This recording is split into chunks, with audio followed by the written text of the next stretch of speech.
Super Speedway Podcast is a Dream Bigger media production. For news, photos, show notes, and information about advertising on the podcast, visit www.thesuperspeedway.com. 3, 2, 1. Welcome to the Super Speedway.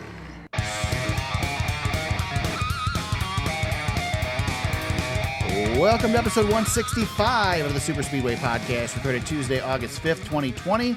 I'm your host, Eric Young, and I am joined, as always, by my co-host, James Cush. James, how's it going today? Good, man. I'm not outside this week. I'm back in the studios, so safe and sound. No bats flying around. No bats overhead. Yeah, it's an improvement. Well, so that's good. I can't make any promises on my end. I am alone in the apartment right now with the dog, and she thinks she needs to bark at everything. So she may make an appearance tonight. She's been pretty good on the podcast the last, I don't know, since we've been in the apartment. Only occasionally is she on. But, yeah, we'll see what happens tonight. She's our third co-host. Yeah, good. I'm ready with the mute button, so we'll see what happens. You can't dump the dog. I will dump the dog. I will dump the dog. So anyway, we are coming fresh off of a track that has oft been predicted to be the worst race of the season, and for the second year in a row, James, pretty darn good race. Yeah, it's my favorite race last year, and delivered again. New Hampshire is. I tell you what, when NASCAR takes a race away, the tracks take notice because they always get better for some reason. So yeah, it was another really good show on Sunday. I really enjoyed it. I mean, it's, a little bit of everything that I like. The cars are running the higher horsepower, and I don't know. Keselowski and Hamlin were just getting after it. It was, as good as it gets. I feel like anyway. Yeah, I don't think you can argue against this 750 low downforce package on a short track. And we can sit here and debate till we're blue in the face over whether New Hampshire's a short track or not. It's a mile track, technically not a short track because it's a mile long, but I think it runs like a short track. I think this is a short track in the Cup Series. It's the same way that Phoenix would be considered a short track. I don't buy into the Phoenix as a short track thing. I'm with Dale Jr. on that one. It's not. We know it's not, but I tell you what, I have my eyes on Brad Keselowski for possibly sneaking this championship, though. I mean, I feel like that's a good sign for the Penske boys that he ran so well here, and a good sign for Hamlin too, because he was no slouch. Well, so I'll tell you what, the New Hampshire Motor Speedway owes a giant gift to Brad Keselowski and Denny Hamlin for some of the best racing for the lead that we've seen in ages in the Cup Series. Beating and banging for the stage win. Not even that, man. Beating and banging in the middle of the race with nothing to gain. I know. It was great. And there she is. There she starts. There she is. There. Hey, Bella. It was great stuff. It was really good racing, and it was throughout the whole pack. It wasn't just the leaders. Right, and and one thing we know about Brad too is Brad just refuses to back down. To be damned, I guess, because he just, he doesn't take any slack from any of those Gibbs guys. His big rival Kyle Busch or Denny Hamlin. But yeah, I really enjoyed that. I mean, that was kind of old school a little bit, which I feel like Brad does tend to be a little bit old school. So, that was good. I loved seeing him up front battling with those guys. Yeah, he's definitely not intimidated by running with other people. He definitely is comfortable with his place in the Cup Series, that's for sure. Yeah, not there to make friends. It's, similar to Kyle Busch in that way, where they quite frankly, don't give a dang if you like them or not. They're there to win a race. Exactly. So Brad Keselowski gets the Foxwood Resort Casino 301 at New Hampshire Motor Speedway. It's his 33rd victory in 397 NASCAR Cup Series starts and his third victory of 2020. Man, he's going to come up on 400 starts soon. That's crazy. Yeah, it's really crazy. I remember, golly, it doesn't seem like it was that long ago when he was, causing a scene in the Xfinity Series. So, yeah, I remember him driving that 88 car and then sneaking the win at Talladega with Carl Edwards in the fence. And It's it seems like it wasn't that long ago. Just to think 33 wins now. I mean, oh yeah, that's the sneaky thing. We've talked. You and I have had that conversation before. Brad's sneakiness. I mean, he's you think about it, he's underrated for somebody who's won a championship. Yeah, he flies under the radar in He's that way. more underrated than Bobby Labonte was when Bobby Labonte was racing. Yeah, he's one of those guys, a Dale Jarrett type. Yeah, too. exactly. That, Jarrett was always really underrated too. You're right. Yeah, he's gonna get you 3 wins a year, and he's done it now for the 4th year in a row. He's got that, he's got 3 wins exactly so far. Yeah, and this is just the beginning. I mean, we're going to Michigan this weekend. Can Brad get himself a win finally on the home track? He wants it. He's got 2 shots at it, so you know he wants it bad. He's mentioned it quite often that he wants it bad. And we'll talk about it in a little bit. But he's got fresh paperwork signed, so he's got no worries there either. He can run free. Yeah, he's all the pressure's off Brad now. This is going to be a fun rest of the season for him, I think. Yeah, and you look, Eric, you look at the playoff points, and as dominant as Harvick and Hamlin have been, Brad's playoff points are, I mean, he's nudged right up to Harvick now. I think he's only 4 points behind him as far as the playoff points are concerned. So that's, I mean, he's having a really good year, but again, like you said, he's flying under the radar. Right. But he's got, he's having a heck of a run. I mean, this is by far his statistical best season. I mean, he's already got 15 top 10s in our 20 races, and he's never, even his championship season, never finished with a average finish above 10 his entire Cup career. Right now, 8.6. So he is rocketing past those numbers so far this year too. Huh. Interesting. So yeah, Brad Keselowski gets the win. We talked about Denny Hamlin. Great battle between those two all day. Keselowski ends up leading 184 laps. Hamlin led 92. That was it. I mean, nobody else led double digits, but it didn't feel like a runaway. I mean, those guys were close the whole race. Brad finally got away from Denny at the end. Everybody was waiting for that caution that never came. They managed to play the fuel strategy just right. Brad had enough fuel to do the burnout after the race and everything. So Keselowski's able to get it done and get the win. Couple other things to talk about. Let's talk about Kyle Busch. 38th place finish, cuts down the tire, hits the wall. 15 laps is all in this race. Man, I mean, he wasn't even there. Yeah, his struggles continue now. Now we're starting to talk about Kyle Busch on the bubble because he's 10th in points. Well, he's 10th in points technically, but he's hanging out back there, 13th ranked with the winners. Yeah, Dillon and Custer, Bowman. It's so freaking confusing to read these point standings. It's just I understand why I know people it bounces don't like around, him. right? Yeah. But yeah, he's back there. I mean, he's got to get something together here. Still, 1 stage win the entire season so far. Yeah, he's been junk. I mean, it's been all season, and a blown tire is a blown tire. You're right. That can happen to anybody anytime. But Heck, I feel it can happen to you twice. Ask Matt Kenseth. Yeah, exactly. And Chris Bell too. He had issues with his tires. Yeah. But this is just a snake bit type season. I mean, we're getting to the point, Eric. I'll ask you: does he win this year?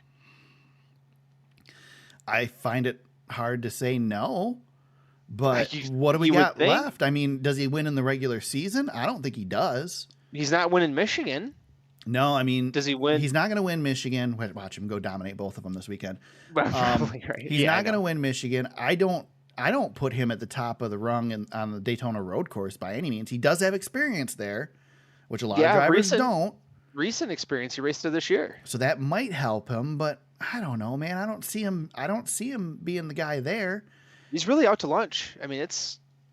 Yeah, I mean, and then it's just it's weird. So he's got 2 Dover chances and another Daytona to get it done in the regular season. I mean, Daytona, dude. Daytona is going to be intense. Yeah, it's going to be a lot of fun. There are going to be a lot of guys that need to win a race there. I mean, right now we're kind of jumping all over the place, but right now outside looking in, Tyler Reddick, Jimmy Johnson, Eric Jones. Yeah.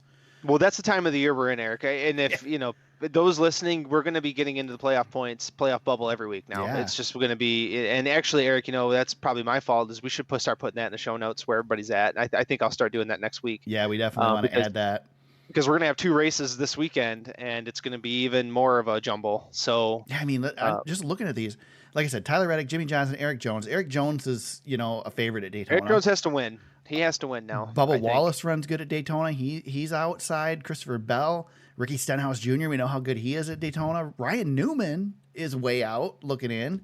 Yeah. There's some guys, man. four missed races, right? He missed, or 3 missed races, something like that. Ty Dillon is back there. Ty has run well at Daytona.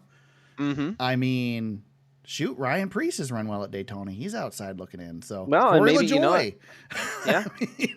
I know. This Daytona is going to be insane. Yeah, it's going to be wild. And, Austin Dillon, thankfully for him, he's got his win. He's in there. Yep. So, and Austin Dillon and Cole Custer really messed up this whole playoff grid a little bit, too. Yeah. Which is good. I mean, Cole Custer's earned 380 points on the season. You think about we're talking about how bad Kyle Busch is running, but right. Cole Custer's a rookie with he's still gaining experience on his way up. So that's definitely a spot stolen for sure. Yeah, you look at traditional point standings and Kyle Busch is 10th. Yeah. So just not him. It's just not him. And this is the first year since he's been with Gibbs. He's never gone this long without a win. Right. And you got to keep in mind too that he did win the championship last year, but he was terrible the second half of last year.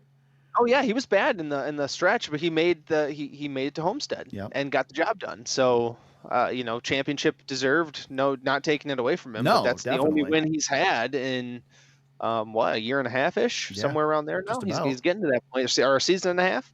Yeah. So it's not been pretty. But I see he's running his late model a bunch now. I don't know if he's trying to get some feel there or what he's got going on. I know he was in Wisconsin last night, so he wasn't he wasn't testing a steel-bodied stock car at Daytona on the road course, was he? We don't have that in the show notes, but we probably should mention that. Jesus, he did not do that. No. I mean, might have gotten him an advantage, but it'd have cost him 75 points. Go to Jeff Gluck's Twitter feed if you want to read a good thread. That's yeah. Oh man. For anybody who missed it, Alex LeBay went and practiced a steel-bodied stock car on the Daytona road course, racing with the SCCA event, and NASCAR figured it out and parked him and said, "Yeah, you're not going to do that," and took 75 points away and a bunch of money. So yeah, jeez.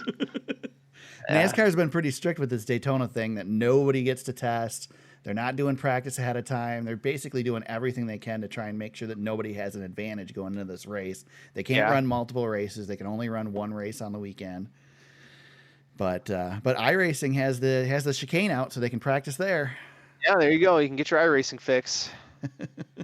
That's the gist of it at that point, right? Yeah, definitely. Let's see who else we want to talk about in this one, James. Some winners and losers. Yeah, we mentioned Matt Kenseth. He finishes 37th, hit the wall twice. Yeah, he brought out a lot of cautions. John Hunter wrecked as well, 36th for him. Corey LaJoie, a bad day for him. Chris Bell kept popping tires. We mentioned him. Yeah. Let me see. Blaney, what happened? He had a bad pit stop.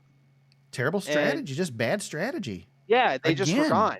Yeah. Their strategy has been so bad this year. Which is weird because he's got a recent Cup champion crew chief on the box. Yeah, I don't know what's going on with those guys. Yeah, it's strange. That's a strange one. Jimmy Johnson wrecks and finishes 12th. Almost an old Jimmy Johnson day, except he didn't come up to contend, but he was up there at some point during the race. Yeah, he had that early. I guess it was early on in the race. He looped it. Yeah, ran into Boyer. Basically tried to pass Boyer from turn 1 back in turn 2, and came out of nowhere. And Boyer, I mean, as much as Jimmy wanted to blame Boyer and a spotter, it was Jimmy's fault, man. Jimmy's. Yeah, he wasn't making that turn no matter where Boyer was. Yeah, bonehead Jimmy came back to show himself again. Well, and Brett Griffin talked on the DBC podcast this week about Jimmy's got some stats as far as wrecking cars this season. He's caused a caution. I think he said in 40% of the races. Yeah, he's and this is a trend for a couple of seasons with him. He's definitely trended upwards in his. But he's always, that's been something throughout his whole career though, where he's had moments like that. They used to be minimized in the Knaus era. Yeah, him and Knaus used to come back to win the race after he wrecked. Yeah, he would do stuff like that all the time, and then they were just so freaking fast that nobody could stop him. Well, now he doesn't have the car, and he's been crashing at a much more frequent rate. Yeah. Man. Matt DiBenedetto, good day for him, finishes 6th. Yep. The other guys for Stewart Haas Racing, Eric Almirola and Cole Custer, another great 7th and 8th place finish there for those guys. Yep. Kevin Harvick ran decent, did lead six laps on the day. He was They up had there. to bounce back, Yeah. didn't they? Yeah, they fell off Yep. in stage 2, I believe. They didn't even place in stage 2 Right. in the top 10. So yeah, they had to. That was a yeoman's effort from Harvick for a top 5. Yeah, started out the race good and then rallied back, and with the restart at the end, probably would have been more in contention. Probably would have had a shot up front, but I don't think anybody was touching Brad and Denny. Those were the guys, you know. Yeah, they had to fight out between themselves, and they did. Yeah. Truex started to build something though. That was a really good race from Truex, and that team. I know they've got the one win at Martinsville, but lurking. You know, I just really like what I saw out of that 19 car. They had a really good day. They just weren't at the class of the 11 and the 2. I mean, they were in a whole nother stratosphere. Yep. Yeah, agreed. Ryan Preece finishes 16th. He was in the mix. I mean, not toward the front so much, but real good track for Ryan Preece. He's got a lot of laps in New Hampshire. So, I mean, it's a win for those guys because they finished top 20 and they didn't finish last. They need good runs where they can get them. And his teammate Stenhouse was right up there too. So, I mean, that was a great day for all those guys. Yeah, any finish other than a last place finish for Ryan Preece is a win lately. Yeah, I was just counting this really quick. I'm looking at the finishing order of the make of the cars, the manufacturers. 9 Chevys from 9th until 17th. It's all Chevrolets, and that's their highest finishing orders, that's crazy. Yeah, it's a Ford Barrage at the front. Yeah, I was just looking at that really quick. Chase Elliott, I mean, that's a good run for Chase at that track. So, and Tyler Reddick continues to do Tyler Reddick things. Yeah. Continues to get top 10s, hanging around, just consistently good. Yeah. So, let's see anything other stats here that jump out. Cole Custer's top finishing rookie. Denny Hamlin had his 16th top 10 finish in 27 races at New Hampshire. It's his 12th top 10 finish of 2020. Dang. Wow. So, there you go. All right, James, let's talk. Great race. What is it? Is it the aero package? Is it okay, I'll start with my prediction. My prediction is that, first of all, New Hampshire did this brilliant thing where when they put the banking in, the bottom lane is banked less than the high lane. Yep. And it's the only track that will work to put PJ1 on the inside and the bottom in that less banked spot and in the higher banked spot and have an open space in the middle, and it creates 2 lanes that are equal. And that's what makes this track good. This is you can complain about PJ1 all you want. You can talk about PJ1 not being a factor, but this track, it has changed. Well, they've got a good combination of everything here, and I think the PJ1 is definitely at least half of that combination because you can't blame the package completely because we did have the high downforce last year here. Yeah, and it was still a good race last year. Exactly. It was probably my favorite race of the year last year. I mean, it was fantastic. And they've had races in the last couple of years that have been really great. Since they've been putting PJ1 down here, this place has been spectacular. I think here in Bristol, we've seen the most benefit from the PJ1. Yeah, it's almost like there's a slide zone in there. So you've got, like you said, you've got the PJ1 and the 2 different parts of the grooves and the different banking, and you've got like that give area. It's like a hamburger. You know, I think what it is you can't run the low groove all the way around the turn. You got to slide up. And you can't run the high groove all the way around the turn because you're entering and exiting too high. Yeah. It just makes it work because you've got to switch between those 2 grooves. And it's a 300-mile race. Well, and you can watch, and Eric too, I think the drivers on the track have a great influence on that as well because you see the entry in the corner is totally different for different guys. You got some guys who are working the diamond of the corner. Some guys are taking the high arc. I mean, how many times did we watch Keselowski and Hamlin, crisscrossing each other? Trying to make it out, trying to figure it out. I really enjoyed that. When you've got good grip like that, you have some room to do some things. This current package and the PJ1 and the layout of the track, this is like a late model race. That's what this feels like. It feels like an old style late model track, late model race where you see the passing and the turns. They can run side by side. One guy gets an advantage for a little bit, then the other guy comes back. usually these flat tracks aren't good for NASCAR, but with this PJ1, it's really helped. Yeah, and you know what?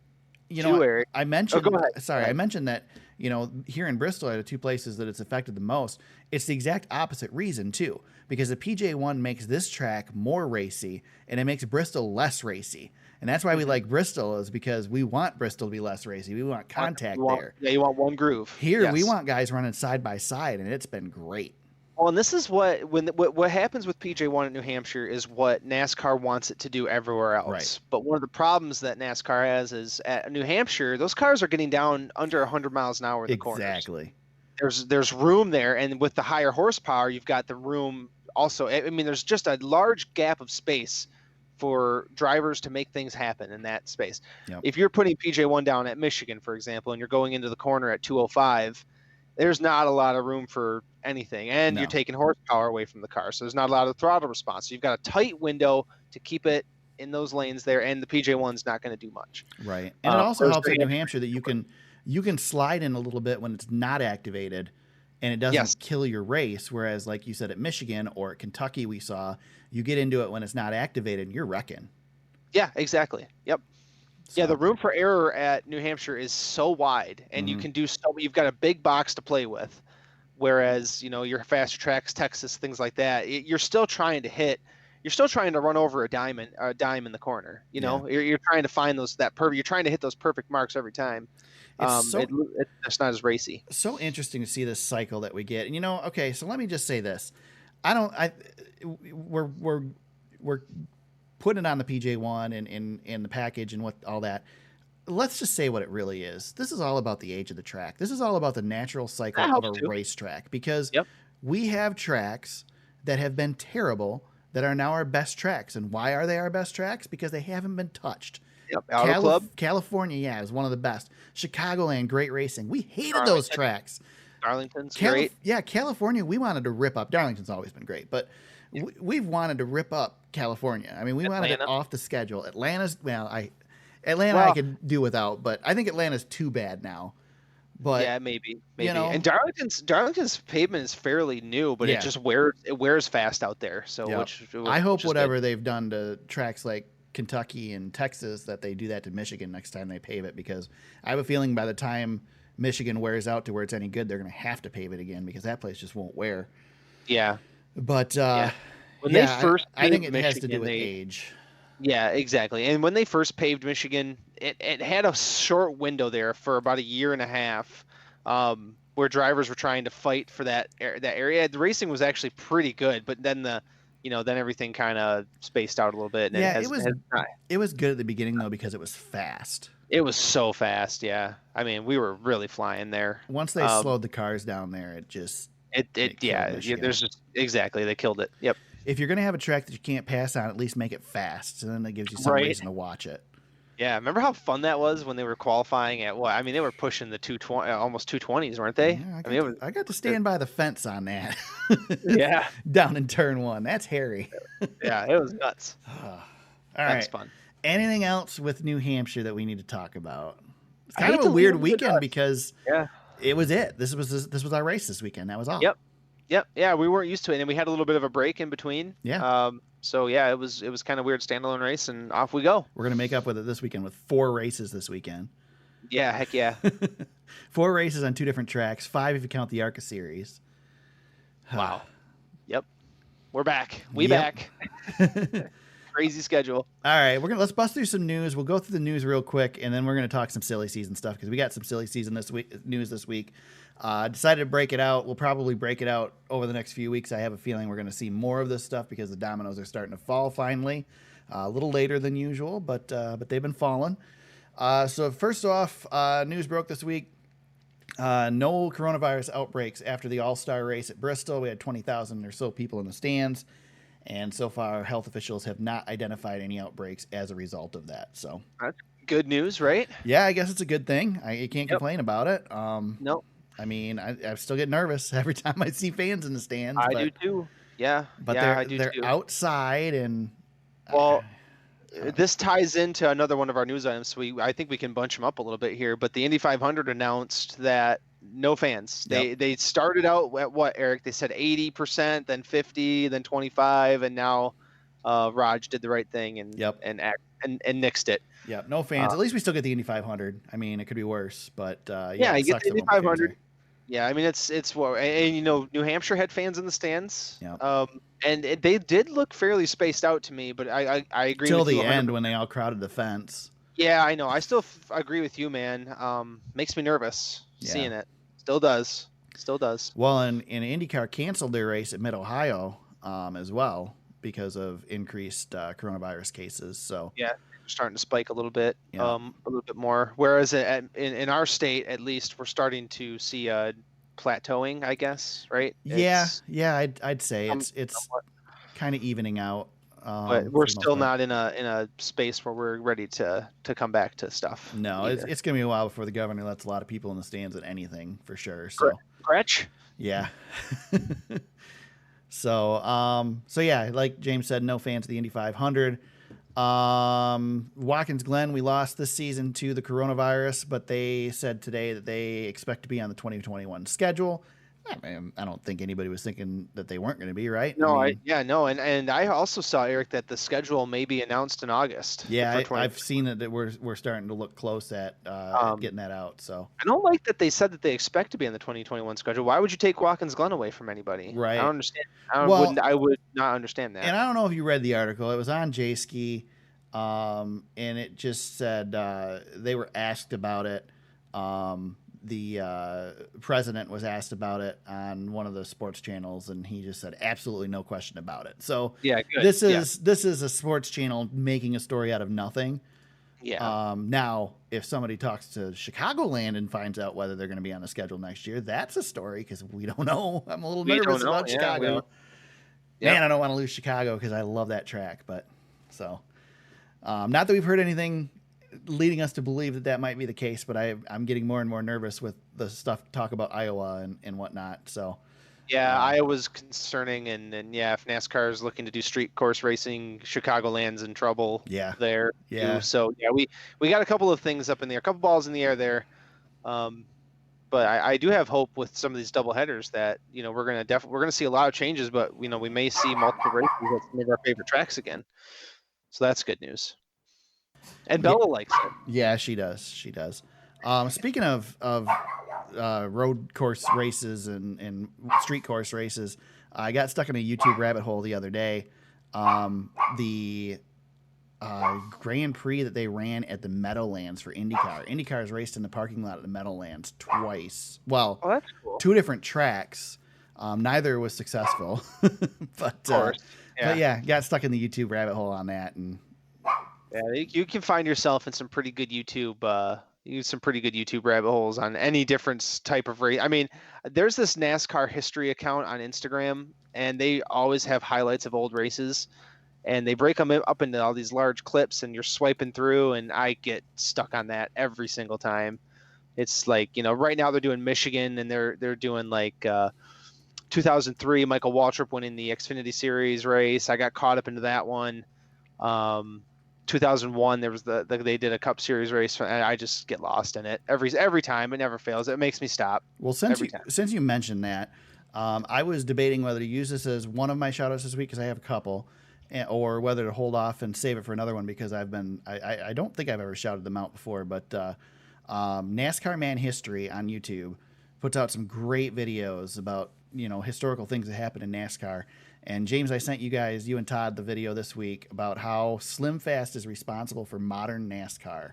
Yeah, that was good. And basically, the Slim Fast sponsorship and Rob Moroso and Greg Sachs are responsible for Jimmy Johnson and Jeff Gordon's championships. And I won't tell you guys anything more than that. Just go on YouTube, search for NASCAR Man History. It is excellent, and he's got some great stuff. I'm looking at his page right here. Short Tracks to Cookie Cutters, Inside NASCAR's 1990s Track Shift. That was a great video. IndyCars at Pocono, a very tricky history, talking about that. The Daytona 500 that changed everything, Speed Weeks 1988. There's some good stuff. Anytime we can drop Greg Sachs's name on this Right? podcast, we're doing our job. Right? Well, I didn't even realize that Greg Sachs's career was done until Days of Thunder. When he did as well as he did driving the Days of Thunder cars for the movie, Yeah, man. Yeah. it got him a ride. Bobby Hamilton drove some of those cars too, Yeah. and got noticed. Yeah, there's some good stories there because who was leading at Phoenix in the City Chevrolet? Was That that was Greg Sachs, Sachs? yeah. I think Yeah. I believe it was a Busch Series race. Yeah, one of them. Yeah, But they pulled the cameras and let him race. Yep. Let him finish the race, and I think he won it, or maybe I can't remember. I don't the know if story he behind it. won it, but he was up there for a long time. Yeah, They led like 50 laps or something. Yeah. right. Speaking of Jimmy Johnson, big news this week, James, for Jimmy As Johnson. all, everywhere he goes. on Huge the news circuit. this week. He's getting a nature trail in Michigan. NASCAR is going to name the nature trail at Graves Family Campground at MIS the Jimmy Johnson Nature Trail. So There you go. woohoo! But I thought it was worth mentioning. It's Michigan's our home track, so I'm a fan of nature trails, so yeah, I'll check that out There you go. sometime. next time you're at MIS, you need to go wander the Jimmy Johnson Nature Trail. I'll go wander the nature trail, and I guarantee you that Jimmy Johnson may visit that place one time this weekend, and that might be it. Probably when there's fans out there, I bet you it's a little wilder on race Probably. weekend. Yeah. I would not want to go on a nature trail at night at the MIS I campground. mean, But- maybe you would. Maybe I don't know. Well, It might be a good time, James. cleaned it up these days. I don't know.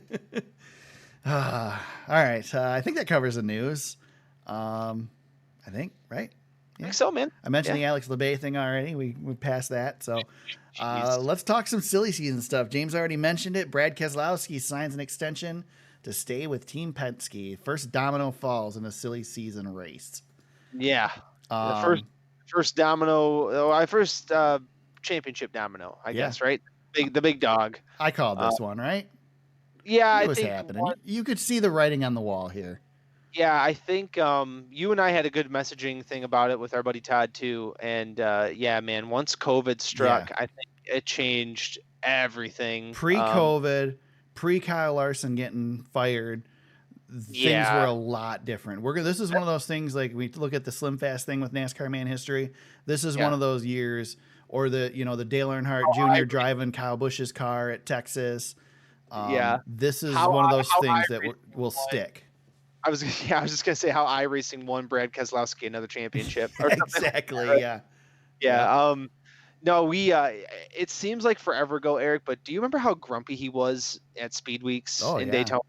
I mean, we were like, oh man, this is not good. Like he's definitely on his way out. Right.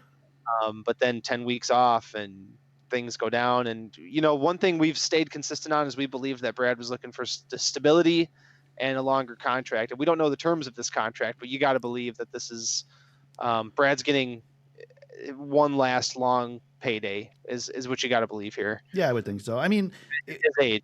You're Brad Keselowski. Where else are you going? That 48 ride is not the ride you want right now. You're in a better spot where you are now.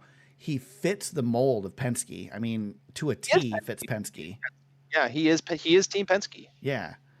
And I mean, I don't think there's a spot open at SHR because despite the fact that there's two guys that's contracts are up this year, there's like 6 people in line to fill those seats. So right, yeah. What seat? I mean, think of the cars that are better than the 2 car that you can jump into today. Right. It's the 4 car and the 11 car, and I doubt there's any. I couldn't list another car on that that's better than the 2. No, I agree. Really can't. I mean, you're in the best possible seat to win another championship. Yep. I mean, you can look at future and see in what the trends. I mean, obviously he's on the inside of Penske, so he's got a better idea what the trends are at that company. So maybe there's more there, but obviously not. He signed the contract, so. Brad is not afraid to share his truths. Right. And I think a year from now or so, we'll know more about how this all went down. But I would love to know how hard he looked at Penske, because you had to believe there must have been some sort of conversation there. Yeah. I don't know to what extent or what, but somebody had to have. I mean, this took a long time, and this is late. August is late. So I think we'd have had an answer on this a lot sooner if it wasn't for COVID, though. Oh, sure, yeah, but you gotta believe that Brad was looking around. I mean, he wasn't he wasn't lobbying to stay at Penske. Right. He was looking elsewhere to see and as he should. He needs to see what his value's worth. Yeah. And maybe that's Roger telling him, Brad, go look around and see what other teams are willing to offer you, and I'll match it or give you more. I mean, It could be that simple, but either way. It was a process. Yep. So with that, the biggest free agent of the season, I think, falls off the eligibility list. Who's second now? Yeah. You and I agree. It's probably Jones. He's the best driver out Well, it there. certainly is after the news we got this week. Outside of, we have to remember Kyle Larson. We can't not mention him in the free agency talk. I mean, he's out there and he's definitely super talented. So, but I still think Eric Jones, as far as value, is the best driver right now. I still think there's only one spot that Larson can go. It's to Stewart Haas. Yeah, it's this year. There's only one spot he can go. If he comes back next year, that's it. Yep. The 14 seat is the only spot for Kyle Larson. Yep. Yeah, so I agree. Eric Jones really high on that list. Obviously Tyler Reddick maybe high on that list. Maybe. But with the news of with the news of Hendrick possibly going back to 3 cars, I don't know. So Chris Knight was on Sirius the other day, and whether we like Chris or not, Chris, has a pretty good ear on the sport. He's got a lot of sources inside the sport. He's been the pool reporter for some of the COVID races. Very well-sourced individual, and he said that he has heard absolutely nothing from his sources at Hendrick that lead him to believe that they're going to drop to 3 teams. And it just doesn't make any sense, James, because there's so much hinged on those charters. I mean, okay, so let's jump into one of the other news items. Levine Family Racing announces that it's sold. I don't know that the details still aren't official yet where that went, right? They haven't actually announced that they went to Spire, but we're pretty sure they went to Spire. Yeah. So if Spire is now buying up, another available charter, that means there's not a big market for these charters. It's ridiculous. Hendrick's going to have more value to run that car without a sponsor than he's going to be to sell that charter. Even if it's the part-time Jimmy. And Jimmy Johnson got people stirred up with his semi-retirement tweet this week. Exactly. So, that Spire thing makes me so mad that we lost another, and it makes me mad mostly at Toyota for not backing this team more. Yeah. I really wish they'd give it another effort outside of Joe Gibbs, because they've got so many talented drivers and they're just out of room. There's just no room at the end for anybody at Toyota. Right. But then is Joe Gibbs as good as it is without all of Toyota's support? No, it's not. But it's it's the only thing that Toyota is really behind. But Toyota doesn't need any more than that. Well, you could argue that they weaken themselves a little bit by not having more seats available for some of the best drivers that that they had. They lost Larson. They're going to lose Jones. Yeah. It just stinks. I wish they had a second team to put more of this young talent in. Yeah, I agree. For sure. It's hard because you've got Kyle Busch and he ain't going anywhere, and Denny Hamlin right now is at the peak of his powers, and Martin Truex Jr. he's coming off the peak of his powers. So what are you going to do? You got Chris Bell that you want. Well, and obviously that's another domino now that we've got Christopher Bell. He's not going to be at Levine Family Racing next year. Doubt he's going to be driving the Spire car. So now you're Joe Gibbs. Who you keeping? You keeping Jones or you keeping Bell? You got to let Jones go. That's what I think, and it sucks for Jones. But let's talk to Martin Truex Jr. and say, "Hey, Martin, what's your plan here?" There's no way. I don't think Martin wants to retire. Truex isn't old enough to be. Truex still got some stuff in him. He's not going anywhere, and I don't think Gibbs is going to even approach him with it. Well, and with Cole Pern not being there, that's the only opening I would see there. But that seat has seen drivers leave very quickly before. I think Jones leaving Joe Gibbs probably will be one of those things that's best for both teams. Yeah, it's going to be both parties. It's going to be Joey Logano all over again. Yep. Whoever gets Jones, you stick him in that 48 car. Holy cow. Yeah, or at Stewart Haas. Yep. Yeah, I know. It's going to be geez, oh Pete. I hate that we are back.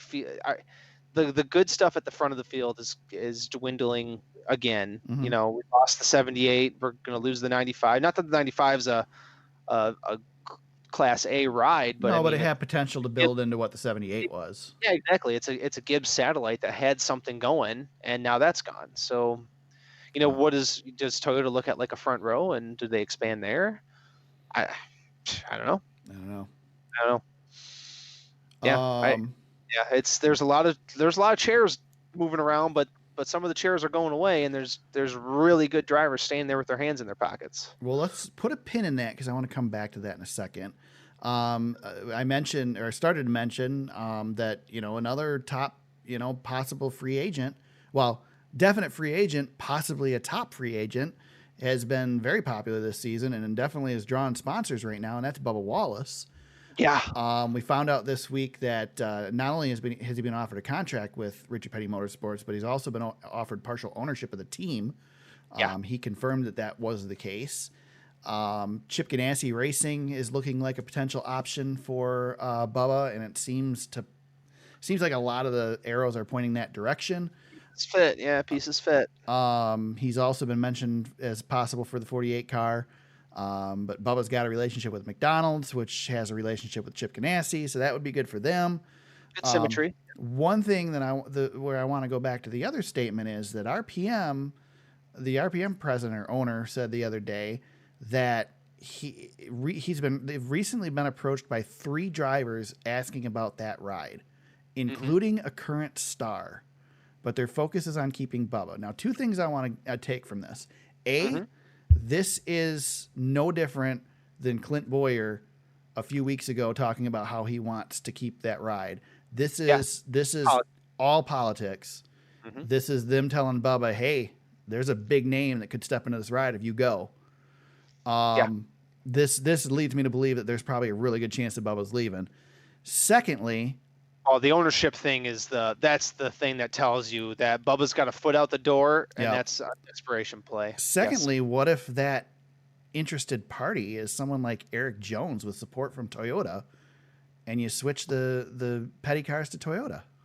Yeah, that would be a dangerous combination. That would be a good combination. There's nothing behind that rumor. It just kind of popped in my head, but that's a great thought because you have a better driver. I hesitate. He's a race winner and he's a playoff guy, so he's a more proven driver than Bubba. Yeah, he's a higher caliber driver. Yep. And Chris Bell is a higher potential talent at this point too. So you've got sponsorship backing and possibly manufacturer backing. If Bubba decides to step away, that would open up a seat there. That would actually be a nice fit, Eric. I like what you're saying there. And Petty's never been afraid to switch manufacturers. God, no, he's switched his whole career. He's been Ford. Well, Chip. He left NASCAR and drag raced for a while. Yeah, he don't care, but he don't care what they're running. Yep. Yeah, the ownership. When I saw that they offered him an ownership stake, that told me everything I need to know about what Bubba's doing right now. Yep. He's taking the moment as he should. And he's going to try to find the best opportunity. And it sounds like he's got a lot of options on the table. Gosh, yeah, to have a driver offered ownership stake, geez. I mean, that's only been handed out to how many guys? Jeff Gordon, in his day. Tony Stewart, obviously, that was the big ownership give. Right. If you've got an opportunity at a top tier team, and okay, let's say the only other opportunity he has right now is Chip Ganassi Racing. It's still a proven team. It's still a team that's won races versus the team that hasn't in forever. And certainly not in its current iteration. It hasn't. Does ownership keep you there? I don't think it does it? All it does is guarantee you that you're probably not going anywhere, but you're still not going anywhere. Yeah, it guarantees you a seat for many years to come as long as the team is making money. Yeah, but the team was barely surviving a couple years ago. And Bubba's now bringing in sponsorship, so that's a good thing. It depends on what Bubba really sees for himself. And it's not like Gene Haas giving Tony Stewart half the company and saying, bring your resources, bring your people, let's do it. This was a 10 to 20% ownership stake. Yeah, it's not. If Bubba sees some future growth here, where he can, maybe the performance on the track is not maximized, but he can maximize his earnings down the road. That is tough. Bubba's too frustrated in that car. There's no way he stays for ownership. I know that's a lot. He wants to win. He's not there to run mid pack. No, and he's bounced around enough, to know he knows what he can do in a good seat. I mean, look what he did with Kyle Busch. Right. He did everything Yep. in that truck. So everything but win a championship, and he was one of the contenders. So Yeah. yeah, he knows what good seats can do for him. Yeah, definitely. But that doesn't. But again, I'm kind of contradicting myself. Good seat does not guarantee you future success either. I mean, he Well, got if you could get TRD support or something like that, or you could get a manufacturer to step in, I mean, money doesn't buy you everything, but financial support to that team would go a long ways. That's right. Yep, that's right. So who knows? Yeah, Bubba's got a history with Toyota too. Yes, he does, and a winning history with Toyota, and he's got a history with Ford. We should say that it's a short history with Ford, but he's got that too. And we shrug. Right. All right. With that, anything else? Did I miss any news? No, there was a couple like peripheral things. Ford making some comments. The lead executive at Ford making some just weird comments about Kyle Larson that were not a no or not a yes. It was just weird, but nothing outside of that really sticks out to us. I don't think. If it seems like I just died off for a minute there, it's because there was a pop-up window on Audition where I record the podcast, and I had a momentary panic wondering if it was still recording, but it is. I lost it. Oh, okay, good. It was scary. I don't know what happened. Oh, I do know what happened. I'm playing with these AirPods, and it's changing the audio source. Careful now. All right, I just moved those away. Okay. Careful. All right, so with that, we go to Michigan International Speedway this weekend. James, I got some big news. Do it. Say it. I will be in attendance at Michigan International Speedway, not all weekend, just for the Saturday race. But Eric and I will be there. Podcast media credentialed at a NASCAR race when there's nobody allowed. It is going to be really weird to be there with nobody. Well, you do get to hang out with your boy. Yeah. Yep. Brandon Crowd from the Lap Traffic Podcast will be there as well. He'll be there Saturday as well, so I'll meet up with him and chat a little bit. Bearden? Should be pretty cool. Bearden's supposed to be there as well. I haven't heard from Bearden whether he's going there or not. Aaron was talking about going, but I haven't heard whether he pulled the trigger or not. And then Gluck will be there this weekend too. Jeff, I invite you to replace me on this podcast. Come on. Yeah. Jeff's too big for me. He's too big for the super speedway. He's big time now. Nothing against Jeff. It's not. I don't blame him. I wouldn't talk to us. Hey, he's got a brand. He's got to protect. He does, exactly. He can't be seen with the likes of the super speedway. Yeah, he can't be seen with us fools. On that note, off last weekend, James and I stuck side by side again. James picked Denny Hamlin for the win. I picked Harvick. James gets the point there, and I picked Tyler Reddick over James's Christopher Bell. So I'm still up 23-22 after 20 races. It's the same thing every week. We split. And James is whining this weekend because it's a doubleheader, and we're going to do the doubleheader again like we did last time and pick for both races instead of one. And I get to pick first. So James is crying a river over there. So, again. So if you want, James, I'll pick first again next week, and then you can have the Dover doubleheader. That work for you? Look at you. You want me to pick 3 weeks in a row? Yeah, 3 races in a row? What a real pain to pick 3 weeks in a row. Yeah, that's a real burden on you, man. Well, James already predicted who I was going to pick.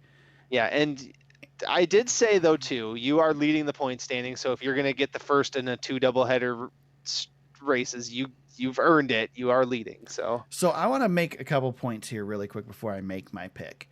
Because, all right, first of all, my pick's going to be Kevin Harvick, because of course I'm going to pick Kevin Harvick. He's the most recent winner here at Michigan. However, some things to note. Kevin Harvick has 3 wins here. Also with 3 wins here is Joey Logano, who has been excellent here and also won this race, Saturday's race last year, here. And usually when he does win here, he wins it in dominating fashion. So 3 wins for Joey Logano, and those wins are, in the Kyle Larson era where Kyle Larson won 3 as well. Denny Hamlin has 2 wins here, and Chase Elliott is the best average finish here of anybody. He's only run 8 races here, and Matt Kenseth's got 3 wins here too, but those were back in the day a little bit. Yep. So I'm going to take Harvick though, because of course I'm going to pick Kevin Harvick. You've got to. Yes, you've got to. There's a lot of guys I'm eyeballing. Alex Bowman, one of them. Like you said, Joey Logano, one of them as well. Alex Bowman, really? You would pick Alex Bowman against Kevin Well, Harvick? You've got Kevin Harvick, and I almost went with Chase Elliott, to be quite honest. yeah, I just Who won California? Bowman. Was it Bowman? Okay, maybe that's not a bad pick then. Yeah, I'm eyeballing him a little bit. Boyer's won here recently. Yep. Well, Boyer won a rain shortened race though. He did, yes. So. If I have to, and now this is just purely off. I got to keep pace with Kevin Harvick, and this is a 2-race pick. I gotta go with Denny. Just I started typing it before you said it. It sucks. It sucks that I have to go there. I mean, they're going to split these races, James. I got to, yeah. I've got to, and this is what happened at Pocono. Yeah. One and the other. I got to try to hang with Harvick. It's tough, but there's not another guy I trust right now that can go toe to toe with Kevin Harvick for 2 races. I'd like to take Brad Keselowski, but he's just not been as good on the 1.5 mile, 2 mile tracks right now. So just to be fair, Brad Keselowski is my sentimental pick. I want Keselowski to win here so bad. Yeah, he needs it. And Jones, although I want him to win here on a year that I can actually interview him face to face versus having to do it through Zoom. So yeah, I'd like to see Jones win here too. You know, home track, and we're Michigan guys, man. We got to root for our guys when we can. Yeah. How nice would it be for Brad though to sign that contract and then get a win at his home track next week? Yeah, man, 2 wins in a row. I mean, he's done that before. Yep. He's good at that stuff. All right, you get dark horse pick first. Start typing it, Eric. Start typing it. Tyler Reddick, you're going with? Yeah, if I got 2 races of Tyler Reddick, I'm going to take it. Especially the way he runs tracks like Homestead and things like that, those big, wide, sweeping turns. He seems to like that stuff. So I will. I'll take him just for consistency's sake. I know he's going to be hovering around the top 10. So I'll take my chances there. Thank you for filibustering long enough for me here. I try. Because I wanted to look and see.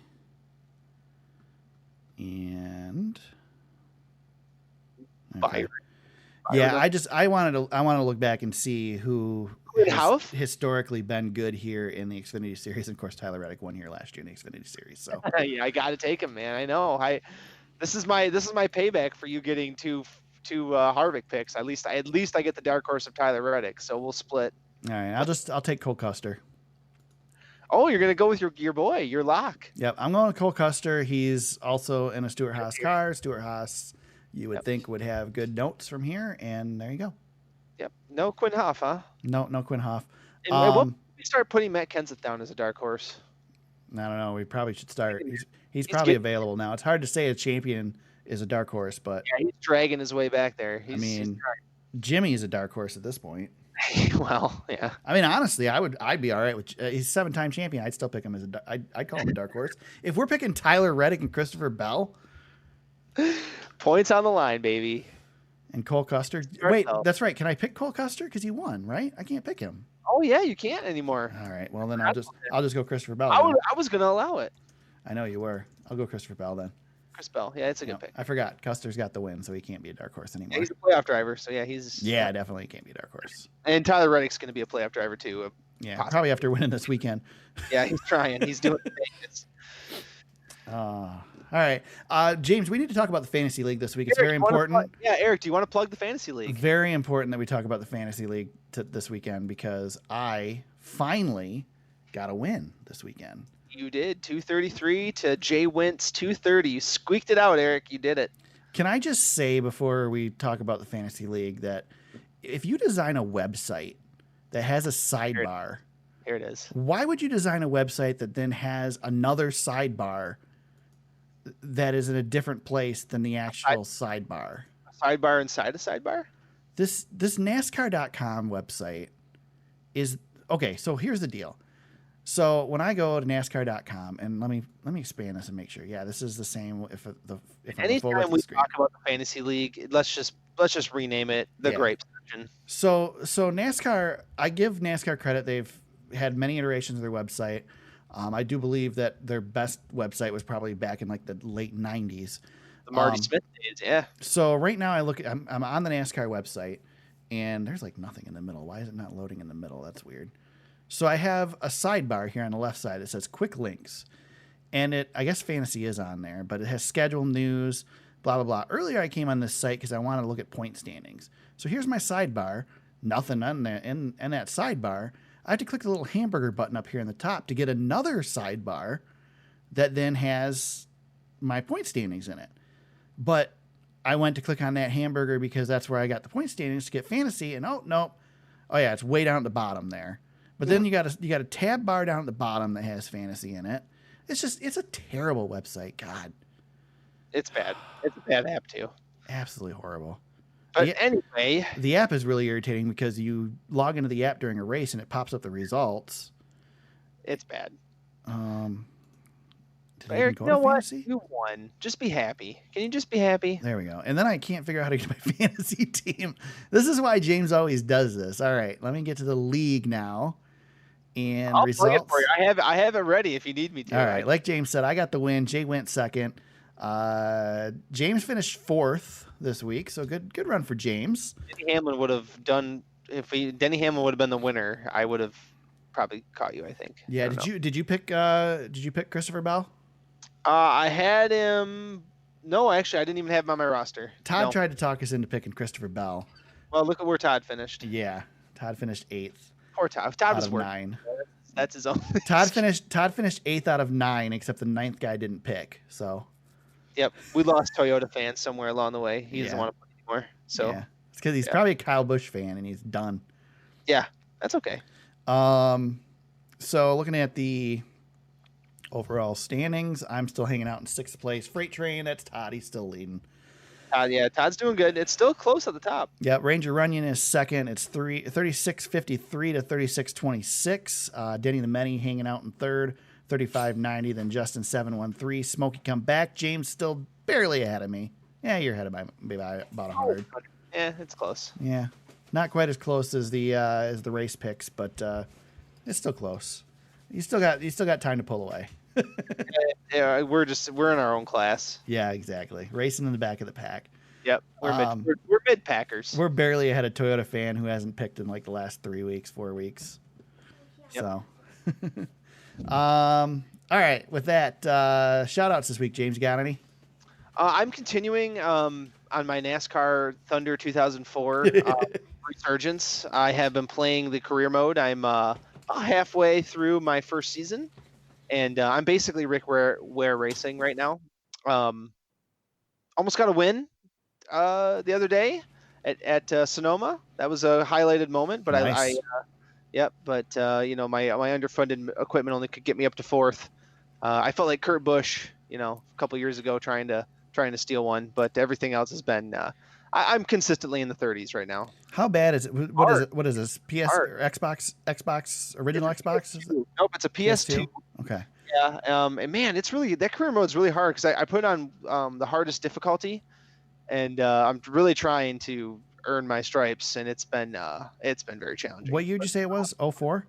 Yeah, NASCAR 04. So it'd be the 03 season. So how bad is that NASCAR 2004 on the PS2 is better than the current NASCAR Heat on the current gen? It's just great, man. It's so much fun to have the career mode. You pick your pit crew, you build your garage. It's great. I love it. Yeah. I'm back in. I'm fully in. I don't know if I'm going to play beyond one season, but I'm really trying to get a win. And you can probably buy a PS2 and the game for less than it costs to buy NASCAR Heat. Oh yeah. God. Yeah. I know. Terrible.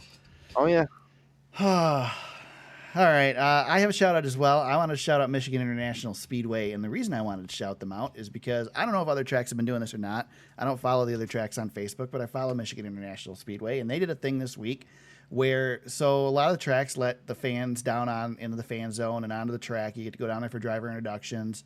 You get to walk across the track at certain points, and everybody brings their markers and signs the finish line. And of course, there's no fans at Michigan this weekend, so you can't sign the finish line, except that Michigan allowed you to send them a message and they would sign the finish line for you. Well, it's too late to enter now if you guys want to do it, so too late, sorry. But one of my friends actually posted the picture. They've got the pictures up on their website, mispeedway.com, and you can look and see where they signed your name on the finish line for this weekend's races, which is pretty cool. And there you go. Yeah. So that is pretty cool. It's a way to get the fan interaction that you just don't have. You know, whole thing's been so weird. Yeah, definitely. I've never signed the finish line at Michigan. I did sign the finish line at Daytona when I went to the 500. Yep, I did too when I was down there. And you know, Eric, you and I are familiar with how fan friendly Michigan is. Oh yeah. I mean, this has got to be hurting those, that staff that really cares, about the fans. So Yep, definitely. good to see them trying something. And big shout out to Michigan International Speedway for approving me for credentials this weekend. So. Yeah, that's cool, man. I mean, it's really great. When I saw you, you didn't even text me first. I saw it on Facebook. I was like, well, see, here's the deal. I put it in the group chat on Facebook, but somebody boycotts Facebook during the day. Sometimes I do. Yeah, it's you need to just turn the notifications on Messenger. Let Zuck get all your data. I like to be away from the social from time to time. Yeah, but see, then you miss big announcements like that. I know. Because I wasn't going to send a message to you and Todd separately. Todd has become another. He's equal to me. I'm just kidding. He's equal to you, man. He works for NASCAR. No, Todd's our boy. So bummer that I don't get to hang out. Don't get to see Todd this weekend though. He will be in Wisconsin for the Xfinity race this weekend. Yeah, he's going Xfinity Series racing. I'm a little bummed that there's no Xfinity race at Michigan this weekend because honestly, that's the best race of the weekend usually. Yeah. So I'm a little disappointed that's gone. I had the opportunity to pick one day. So I could have picked the truck race on Friday or either cup race Saturday or Sunday. I decided I want to do a cup race. And I just told them, just tell me what day, Saturday or Sunday, and I'll go. And they picked Saturday. So if there was an Xfinity race in there, that would have factored in my decision, I think. So. Yep. No, I get it. I think you picked the right day. That's going to be. I think so too. There's an advantage to both days because Sunday there's a little less risk for the drivers, so they might run a little harder because they don't need to worry about tearing their equipment up. But on Saturday, they don't know what they've got. They're all going in fresh. Right. So it's going to be fun both days. Yeah, I think so. So, and then I get to, sit at home. The best part about this, James, I don't need to get a hotel room. I can drive down in the morning and drive home at night. So, and I look forward to hearing what your experience was. I mean, I hope we do discuss that on the podcast next week just to see, definitely from two of us who have been there so many times, but you've gone down recently as well. I'm curious to see what's going on. I'm very curious too. Todd does give us decent insights from time to time on what he's doing, but he's working. Right. And you'll be working as well, but it'll be in a little bit more of a freeing capacity as far as the media is concerned. So yeah, I likely won't come back with any audio or anything. Obviously, can't talk to any of the drivers, just press box access. But I will be tweeting up a storm on Saturday. So if you guys want to follow the live tweets, you can do that at T Super Speedway on Twitter on Saturday. I'll try to post some on Sunday too, but I won't be at the track on Sunday, just Saturday. So with that, James, where can they find you on social media if they want to chat with you during the week? Yeah, at James Cush on Twitter. I'll be retweeting you. There you go. I'll repeat mine again at T Super Speedway on Twitter. You can find the podcast on Facebook at facebook.com/thesuperspeedway. If you want more of the podcast, you can visit us at www.thesuperspeedway.com. You can find old podcasts, all kinds of stuff on there. Show notes, links to all the articles we discussed today and in past episodes. There's race coverage, photos. Again, won't be much of that from this weekend, but the Twitter will be the place to be. So make sure you follow that. Hopefully it doesn't crash like it did at Chicagoland last year. That sucked. You can find the podcast on Apple Podcasts, Google Play, and SoundCloud, wherever you find us today. We hope you continue to subscribe. We hope you subscribe and continue to listen. And if you want to become a patron and help out the show, you can do that at patreon.com/thesuperspeedway. Did I miss anything, James? No, man. I think you nailed it. The dog only barked a couple times. So. Safe travels. Yeah, thanks. You're going into the den. Yeah, well, I mean, it's an hour closer than it used to be with where I live now, so that's nice. And then I don't have to do the hotel thing. Don't have to get there way early because I'm not fighting fan traffic and not having to worry about stuff going on before the race because there's nothing. So it's gonna be weird, man. You're gonna pull right in and pull right out. It's gonna be like that the infamous Tuesday race that I went to, probably even better. Yeah, it'll be pretty neat. So, all right. So yeah, follow along on Twitter at T Super Speedway on Saturday. I'll be tweeting away. It is the Michigan Firekeepers Casino 312 and the Consumers Energy 312 from Michigan International Speedway this weekend. Truck Series is in action on Friday evening at Michigan, and the Xfinity Series is Saturday, I believe, at I don't remember Elkhart Lake. Yeah, Road America. Road America. I always get Road America and Mid Ohio confused. I don't know why, but Road America in Wisconsin. So good racing out there as well. Hopefully Todd has a good time out there sitting at the road course while I'm hanging out in Michigan. So we'll be back next week to discuss it all. Like I said, follow along on Twitter. And until then, everybody, let's go racing.